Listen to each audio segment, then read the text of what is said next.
cuestión tan importante como el acceso al endeudamiento externo de la República Argentina, elementos que están completamente equivocados en ese cuento que se ha hecho con respecto a cuál es la situación actual. En primer lugar, se ha repetido infinidad de veces que este conflicto con los fondos buitres lleva 15 años.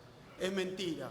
El conflicto con los fondos buitres es reciente, es una denuncia hecha en el año 2010 porque los fondos buitres tendieron una trampa a la República Argentina en los tribunales de Nueva York. Esperaron a que se hicieran los canjes, nunca le prestaron plata a la Argentina y una vez hecho el primer canje empezaron a comprar deuda en default buscando un juez y un sistema legal que les diera la razón. Por eso consiguieron también a través del lobby probablemente que se termine con la doctrina Champerty, que en Estados Unidos prohibía el accionar vergonzoso de los fondos buitres. Y después consiguieron al juez Griesa. Con el juez Griesa, después de un largo proceso judicial en el que llegó hasta la máxima instancia judicial, tuvieron una satisfacción que ni ellos mismos esperaban, que es una verdadera estafa y una verdadera vergüenza para todo el sistema financiero internacional, que es conseguir que un juez de Nueva York ponga freno al cobro por parte de los acreedores que habían entrado a nuestros canjes de 2005 y 2010. Con ese instrumento de extorsión y recién en 2014 empezaron a accionar contra la Argentina con el apoyo de la Corte Suprema de Estados Unidos, del juez Griesa y de la segunda instancia. Es mentira que el gobierno de Néstor Kirchner y Cristina Fernández de Kirchner no solucionaron la cuestión de la deuda externa. Lo que hicieron fue no solo arreglar el 93%, sino impedir que un grupo de fascinerosos y especuladores internacionales, como los fondos buitres, nos llevaran a los riesgos y a los problemas que probablemente este proyecto que se quiere aprobar nos puede llevar. Digo esto porque también se ha tratado de sembrar la idea de que viene hace 15 años por una falta de pericia, de acuerdo, de arreglo, cuando el gobierno de Néstor Kirchner y Cristina arreglaron todos los problemas de deuda que venían sí del default de 2001, menos los fondos buitres que agazapados esperaron para atacar al país. Y que quiero recordar también que cuando nos tocó ir a discutir con los fondos buitres, se hablaba, y ténganlo en cuenta, señores diputados, de 1.300 millones de dólares. En ese momento el actual presidente y otros presuntos especialistas dijeron pague. Y el gobierno de Cristina Kirchner dijo no vamos a pagar porque es una trampa, porque no son 1.300 millones, son 10.000, 15.000, 20.000. Y todos nos decían no es así. Y hoy tenemos esos 20.000 millones. Y hoy venimos a decir que probablemente pagarle esos 20.000 millones sea también otra trampa para que después vengan 200.000 millones de dólares. Por eso digo que hay que tener mucho cuidado y ese clima de aceleración, que no es la de los bonos, sino la de la política que lleva adelante el gobierno, para que la sociedad tenga miedo, vote los diputados y los senadores bajo una situación de miedo, de que si no se hace esto, y lo ha dicho el preopinante, si no se hace esto vamos a caer en las peores desgracias. Miedo por un lado, palo por un lado si no se aprueba la sentencia esta del juez Griesa, y también una zanahoria improbable de endeudamiento barato que nos han prometido tantas veces y que nunca ha llegado, y que cuando ese endeudamiento llegaba era endeudamiento que nada tenía que ver con los intereses permanentes de nuestro pueblo, de nuestros trabajadores, de nuestros jubilados, de nuestras provincias, de nuestros municipios, de nuestra obra pública y menos todavía de nuestra industria. El endeudamiento externo en la Argentina vino a desindustrializar el país, vino a generar más pobreza. Esa es la historia nacional del endeudamiento externo. Si el premio de pagarle a los buitres esta enormidad fuera abrir de nuevo esa puerta al endeudamiento especulativo y a la bicicleta financiera, la verdad es que la especie de trampa en la que nos están metiendo hoy aquí, discutiendo esta ley con estos tiempos, por un dictado y una orden del juez Griesa y con una fecha a tope puesta por el señor Singer. Denunciamos en nuestro dictamen que la imposición de este apuro, a la que después se ha sumado el gobierno nacional predicando desgracias, es y proviene de tribunales extranjeros, de jueces extranjeros y de especuladores extranjeros. Lo único que vinimos a pedir durante toda esta discusión es que se den los tiempos necesarios y se dé la posibilidad de que ante un cambio, una bisagra donde Argentina aparentemente va a volver al endeudamiento masivo, se dé la oportunidad a nuestro pueblo de entender bien de qué se trata, qué está en juego aquí. Ahora vamos a nuestro rechazo del dictamen de mayoría. Nuestro rechazo al dictamen de mayoría se basa en la lectura y en el estudio pormenorizado del material entregado por el Poder Ejecutivo y también de lo que no está dentro de ese material. ¿Qué es lo que sí dice? Hay una lista, además de la ley, que ahora voy a plantear lo que nuestro bloque propone con respecto a esa ley, pero además de esa ley hay una serie de acuerdos firmados en incumplimiento, por ejemplo, de los principios de la ONU, pero ya firmados, donde se propone pagarle a cada uno de los fondos buitres, no en base de ese menú de 2 propuestas que está dentro de la ley. Los acuerdos ya incumplen la ley, porque cada uno de los acuerdos tiene condiciones particulares, son todos distintos, ni siquiera el Poder Ejecutivo consiguió la prolijidad de hacer una oferta y que alguno de los acreedores la tome. Entonces nos encontramos que la lectura de los acuerdos es toda violatoria de la ley que se pretende aprobar porque no cumple con los 2 esquemas del 150% en puntos muy precisos y ruinosos para nuestro país. Voy a mencionar solo algunos de ellos. Hay acuerdos que se han firmado, más allá de que están escritos a mano, que los números no se entienden, pero hay acuerdos que se han firmado donde explícitamente nuestros acreedores, los fondos buitres, se reservan el derecho de seguir accionando legalmente. Se reservan ese derecho explícitamente. ¿Qué nos vienen a decir que hay dictámenes? Ahora también me voy a referir a los dictámenes que dicen que no vamos a tener acciones judiciales. De muestra vale un botón. Todavía no hemos aprobado esta ley y ya tenemos problemas de apelación a estos mismos acuerdos. Han pasado días, estamos discutiendo y ya fueron apelados y no sabemos por qué. Cuando decimos que hay peligros, que era una trampa pagar 1.300 y que es una trampa pagarle esta cantidad de acreedores, nos referimos a algo que no es una hipótesis. Ya han aparecido acreedores nuestros del 93% diciendo que van a accionar judicialmente. Los tenemos ahí. Ya ha aparecido el segundo circuito aceptando apelaciones y dando fecha para más adelante. ¿Qué más prueba quieren, señores diputados, de que esto está en el aire? De que esto está en el aire, de que no sabemos cuáles son las consecuencias y de que hay formas de evitar las consecuencias nocivas que esto trae aparejado. En esos acuerdos aparece, el caso extremo es el que se firmó con el señor Paul Singer, con toda esa saga de idas y venidas que se firmaba, que no se firmaba, y cada vez nos enterábamos por trascendido que lo que iba a firmar la Argentina era peor. Pero cuando lo vimos, encontramos un descuento del 21%.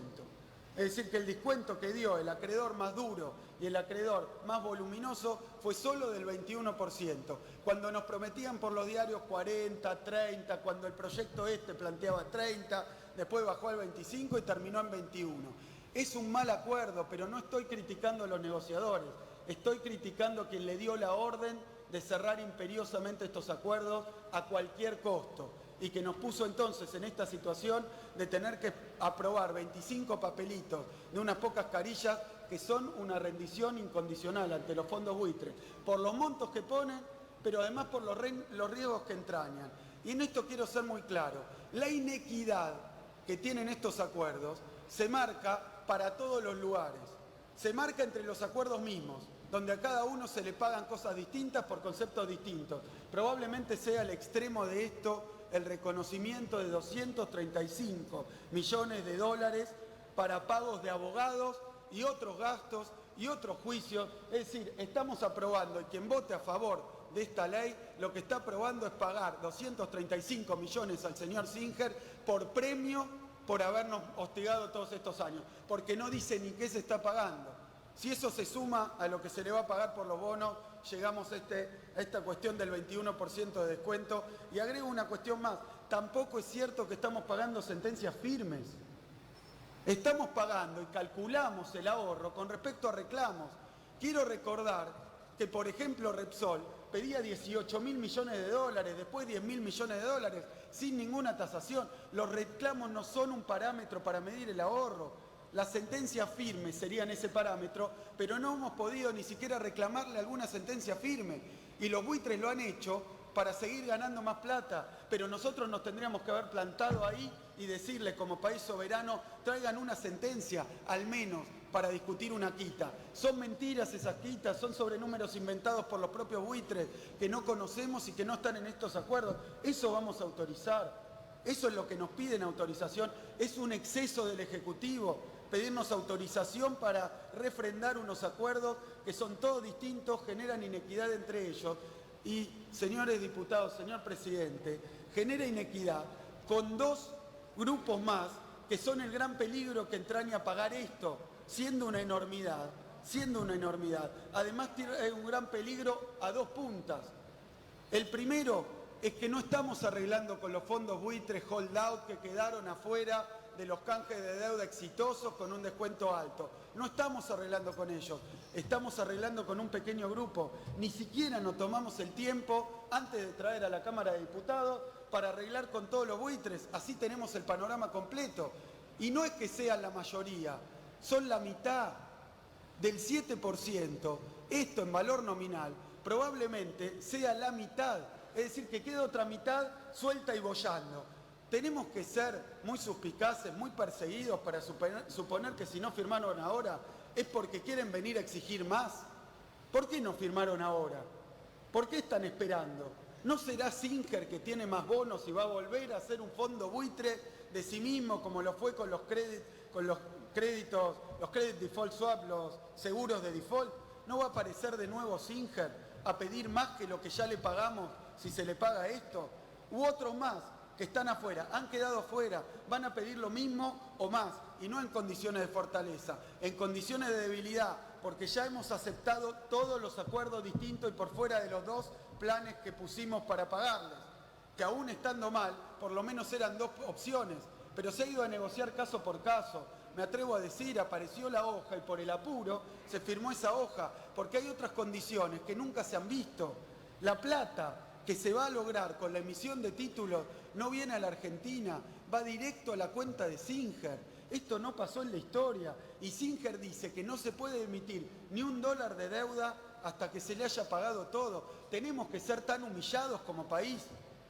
Tenemos que someternos a que el producido de cualquier endeudamiento vaya al señor Paul Singer. Y uno dice, bueno, pero no se mete con las emisiones en pesos. ¿Qué pasa si se quiere emitir para gastos de pago a nuestros jubilados o para obras, lo que sea?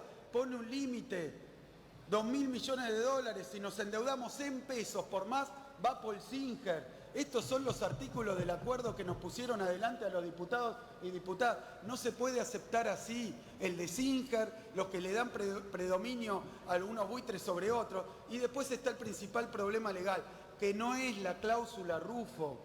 No se engañen y no engañen a la opinión pública. ¿Quién va a venir a sostener o gastar un peso en un abogado para decirle si rige o no la cláusula Rufo? Si la cláusula Rufo venció en diciembre del año 2014, está escrito, no es eso lo que decimos, el peligro no es la cláusula Rufo, el peligro es que a través de acciones que tengan que ver con el daño que se les provoca o acciones vinculadas a los bonos en cualquier tribunal del mundo, venga alguien a pedir las mismas condiciones que los buitres. Le recuerdo a quien habló antes que yo que el dictamen de Clery que tenemos no habla de eso. Entonces no tenemos dictamen. El dictamen de la cláusula Rufo lo puedo hacer yo sin ser abogado.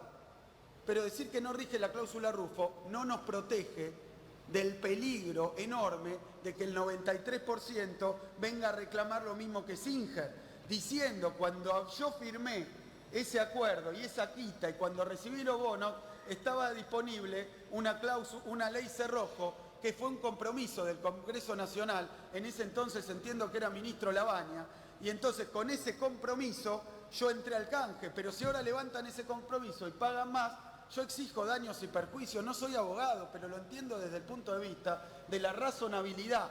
Lo único que queríamos es un dictamen que le explique a este Congreso los riesgos. No lo tenemos. Y después decíamos que sea del procurador. Y aparece el procurador y sobre que los abogados norteamericanos no se pronuncian, el procurador se declara incompetente y cita a los abogados norteamericanos que no se pronuncian sobre el tema. Estamos en cero, no sabemos. ¿Qué pasa si, como decíamos el año pasado, en 2014, que le pagábamos los 1.300, que muchos hubieran aplaudido? Era fácil. arreglar con los buitres pagándole cualquier cosa. No era difícil. Se hace en 2 minutos, tan fácil como para Néstor Kirchner el día que asumió hacer un canje a la Bartola, que entregara los intereses del país. Es fácil negociar rápido, no es un problema. Le das lo que te piden y te firman. El problema es negociar con dignidad, negociar en vista de los intereses de corto y mediano y largo plazo de nuestro pueblo, que sí, señores diputados, lleva más tiempo y lleva más dureza. Y cuando dicen también, bueno, Argentina de espalda al mundo fue y no arregló lo de los buitres, le quiero recordar a todos los diputados que este Congreso, con acción de los diputados que acompañaron al Gobierno Nacional en una actitud de grandeza, que ahora tendrán también ellos, y lo pregunto muy humildemente, que explicar por qué ese cambio, fueron a recorrer, y particularmente a Washington, y eso consiguió, junto con nuestro gobierno, el apoyo del G77, de la CELAC, del Mercosur, de 136 países de las Naciones Unidas, para que no nos entreguemos hacia los buitres. No estamos solos, tenemos el apoyo de todo el mundo. No hace falta esto. ¿Por qué el apuro? ¿Por qué el miedo que se quiere sembrar? ¿Para qué? Y entonces yo me pregunto, y esta es una suposición, de que si no estamos teniendo en cuenta los riesgos, la negociación es mala, podemos caer después en las mismas trampas que ya nos habían planteado y que nos hicieron, porque después aparecieron los MeToo. En esa mesa yo pedí que estuvieran los MeToo y no aparecían, para después reclamarnos más. Y ahora le vamos a pagar a los MeToo sin sentencia también. ¿Y qué pasa si después aparece el 3,5 que falta? ¿Y si después aparece el 93? ¿Es esto una solución? Eso le pedimos al Ejecutivo. Explique por qué piensa que es una solución. Y nos dicen los funcionarios, yo creo que no va a haber reclamos, pero no hay dictámenes, y el procurador se corre, y el abogado norteamericano no está, y nadie contesta. Preguntas muy claras, expuestas adelante de todas las comisiones del Parlamento. Entonces, ¿qué es lo que decimos nosotros? Este proyecto, para pagar esta enormidad y con estos riesgos, además no pone ningún límite a la emisión. Se va a emitir deuda, no sabemos cuánto. En firme en los acuerdos, yo sumo 7.500 millones de dólares en los acuerdos. Pues bien, por lo menos planteen que van a emitir para pagar esos 7.500 millones, no 15.000, 12.000, que no sabemos ni para qué son. Y es en deuda que ese supuesto paraíso que nos prometen, que es que después de pagarle a los buitres, taca, contado, efectivo, sin que pase por la Argentina, va a bajar la tasa de interés. Pero entonces no debería bajar ya la tasa de interés de lo que nos prestan para pagarle a los buitres. Me pregunto, ¿ese paraíso no será una condicionalidad a la que estamos asistiendo? Porque cuando el gobierno de Macri anuncia la devaluación, dice que cuenta en 4 semanas con 15.000 millones de dólares, o 20.000 millones de dólares, o 25.000. No aparecen, y todavía estamos que no aparecen. ¿No será que algún banco nos pidió que aprobemos rapidito la cuestión de los buitres para prestarnos? Pero si es así, ¿no será que después nos van a decir, y para que les preste primero necesita un programa del Fondo Monetario Internacional? ¿No es esta la vuelta al Fondo Monetario Internacional? Ingeniero Maswid.